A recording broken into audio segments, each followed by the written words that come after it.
व बिसौमि गादिन नवैतु व मिन शर्रि रमजान। फातिमा बेटा, जी पापा। कहाँ जा रही हो बेटा? बाबा बहुत तेज नींद आ रही है, सोने जा रही हूँ।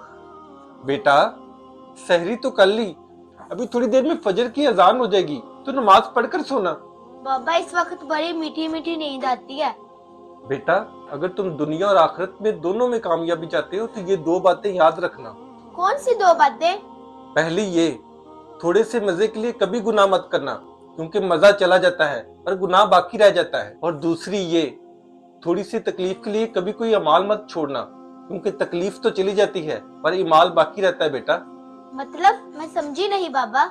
मतलब जब कोई आप गुनाह करते हो तो उसका मजा सिर्फ थोड़ी देर तक होता है, लेकिन वो गुनाह आपकी कब्र तक रहता है और वही गुनाह आपको जहन्नम तक लेके जाता है। और दूसरी तरफ जब आप कोई नेक अमाल करते हो तो हो सकता है आपको थोड़ी सी तकलीफ हो, लेकिन उसकी नेकी हमेशा के लिए आपके नामो अमाल में लिख दी जाती है और वो अमाल आपको जन्नत तक ले जाते हैं। मैं समझ गई पापा, आइंदा से मैं कभी फजर की नमाज नहीं छोड़ूंगी।